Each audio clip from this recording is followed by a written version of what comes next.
Assalamualaikum warahmatullahi wabarakatuh.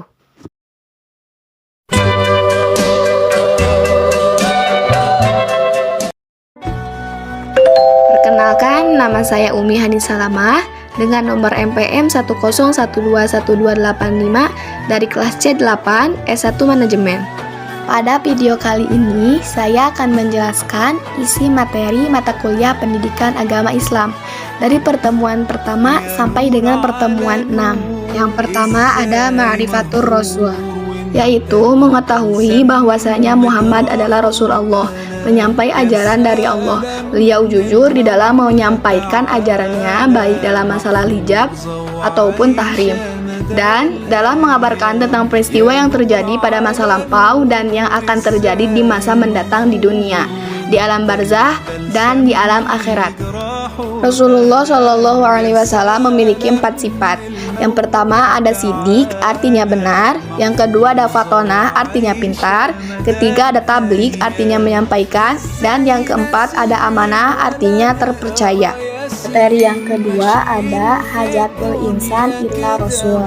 Setiap manusia diciptakan oleh Allah Subhanahu wa Ta'ala dengan fitrah, di mana manusia bersih, suci, dan mempunyai kecenderungan yang baik dan ke arah positif, yaitu ke arah Islam. Fitrah manusia diantaranya adalah mengakui kewujudan Allah sebagai pencipta, keinginan untuk beribadah, dan menghendaki kehidupan yang teratur. Fitrah demikian perlu diaplikasikan ke dalam kehidupan sehari-hari melalui petunjuk Al-Quran dan panduan sunnah. Semua panduan ini memerlukan petunjuk dari Rasul, khususnya dalam mengenal pencipta dan sebagai panduan kehidupan manusia. Dengan cara mengikuti panduan Rasul, kita akan mendapati ibadah yang sahih. Di dalam hajatul insan ila rasul ada beberapa bagian. Yang pertama, al-insan adalah ciptaan Allah Subhanahu wa Ta'ala yang diberikan banyak kelebihan dan keutamaan dibandingkan dengan makhluk Allah lainnya. Di antara kelebihan manusia adalah fitrah, agama Allah yang dijadikannya kepada manusia sesuai dengan fitrahnya. Kedua, ada fitrah. Fitrah yang ada pada manusia dapat menilai baik buruk tingkah laku masyarakat ataupun dirinya. Ini disebabkan karena fitrah dimiliki oleh manusia semenjak ia lahir, baik dilahirkan oleh ibu bapak kafir ataupun jahiliyah. Kecenderungan yang baik senantiasa membawa manusia ke arah Islam seperti pengakuannya kepada Allah sebagai pencipta. Fitrah dapat dijadikan sebagai saksi bagi segala perbuatannya. Fitrah manusia sudah dibekali oleh Allah Subhanahu wa Ta'ala dengan nilai-nilai yang dapat menilai suatu tingkah laku. Beberapa fitrah manusia adalah keinginan manusia untuk mengabdi kepada Khalik, mengakui keberadaan Allah Subhanahu wa Ta'ala sebagai Khalik, dan keinginan manusia untuk hidup teratur. Fitrah dibagi menjadi 3. Yang pertama, wujudul Khalik atau kewujudan pencipta, merupakan sesuatu yang tak dapat diingkari. Manusia pada dasarnya mengakui perkara ini. Allah sebagai pencipta dalam Al-Quran diakui oleh orang kafir sekalipun. Perjanjian manusia ketika di dalam rahim ibunya juga menyatakan bahwa alastu birabbikum qalu bala syahidna. Manusia menerima Allah sebagai Rob. Begitupun ketika orang kafir Quraisy ditanya berkaitan dengan pencipta langit, bulan, bintang, dan sebagainya. Maka dijawab Allah. Hal ini mewujudkan bahwa Allah sebagai Rob diakui oleh manusia, tetapi tidak semuanya yang mengakui Allah sebagai ilah. Kedua, ibadatul kholiq atau pengabdi kepada Allah, merupakan sebagian hasil dan akibat dari pengakuan kita kepada Allah sebagai pencipta. Mengakui pencipta berarti mengakui apa yang disampaikannya, menerima arahannya, menjalankan undang-undangnya, dan sebagainya. Usaha-usaha ini adalah bagian dari bentuk pengabdian kita kepada Allah Subhanahu wa Ta'ala. Yang terakhir ada hayatul munadomah atau petunjuk dari Allah, adalah untuk memandu manusia ke arah yang baik. Semua arahan dan bimbingan dari Allah Subhanahu wa Ta'ala adalah baik bagi manusia yang diciptakannya, karena sesuai dengan fitrah manusia. Allah sebagai pencipta tahu mengenai ciptaannya secara pasti, sehingga Allah dapat memberikan panduan yang juga tepat bagi manusia. Tanpa petunjuk berarti hidup manusia menjadi tidak teratur dan tanpa arah tujuan. Ia mengakui hawa nafsunya saja yang tidak jelas kemana arahnya. Mereka akan tersesat di jalan yang tidak benar.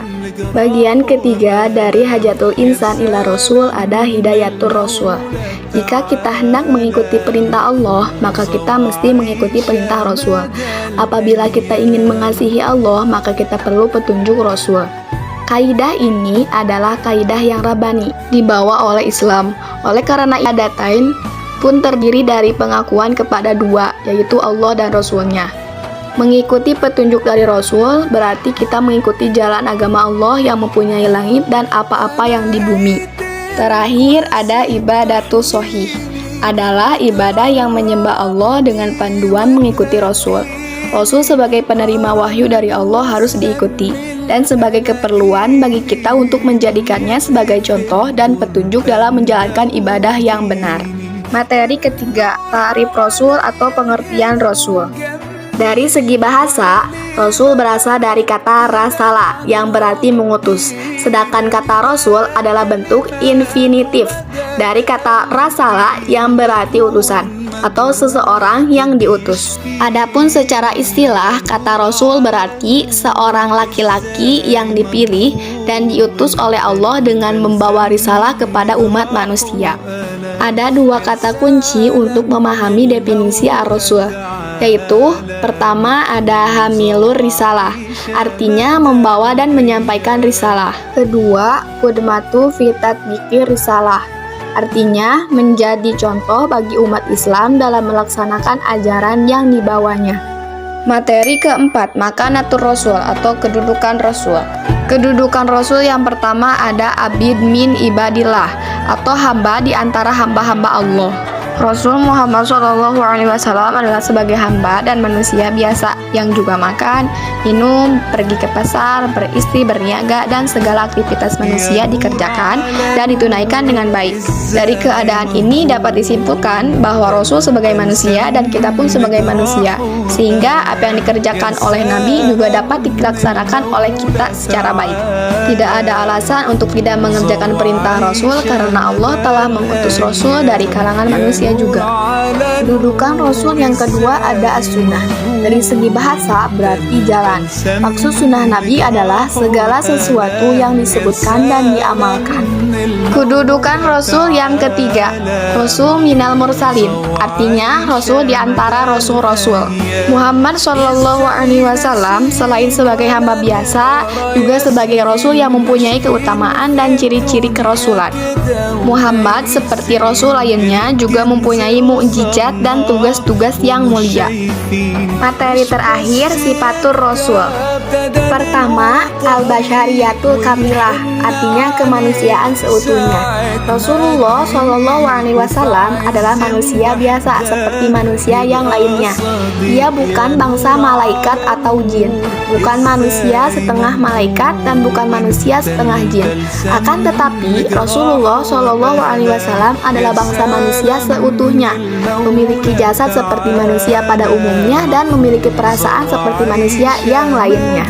Kedua, al-ismah, artinya terpelihara dari kesalahan dan dosa.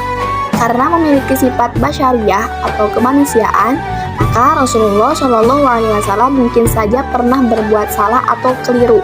Tetapi kesalahannya itu akan segera diluruskan oleh Allah Ta'ala sehingga beliau terpelihara dari berlarut-larut dalam kesalahan dan dosa.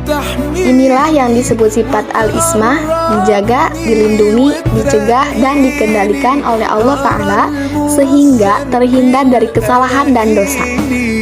Sifat ketiga, as-sidqu, artinya jujur. Jujur adalah sifat utama yang harus dimiliki setiap insan, terlebih bila ia adalah orang yang mengajak kepada nilai-nilai luhur dan mengabarkan hal-hal gaib. Sifat keempat, ada al-fatonah, artinya cerdas. Termasuk kesempurnaan yang harus dimiliki seorang rasul adalah kecerdasan, karena ia bertugas memimpin umat Islam. Dalam menjalankan tugasnya, Rasulullah Shallallahu Alaihi Wasallam dibekali oleh Allah Ta'ala sifat fatonah atau cerdas, sehingga dapat menjelaskan wahyu Allah kepada seluruh umat manusia dengan sebaik-baiknya. Sifat kelima, al-amanah, artinya terpercaya, dan keenam, at-tabligh, artinya menyampaikan risalah. Sebagai Rasulun minal mursalin, Muhammad Shallallahu Alaihi Wasallam memiliki tugas untuk menyampaikan risalah sebagai bentuk penunaian amanah.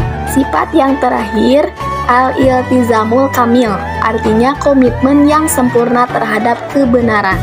Beliau tidak pernah bergeser sedikitpun dari kebenaran.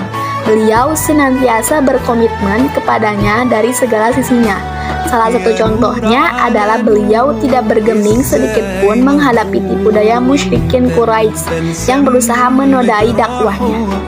Itulah materi pertemuan 1 hingga pertemuan 6. Mohon maaf bila ada kata-kata yang tidak menyenangkan.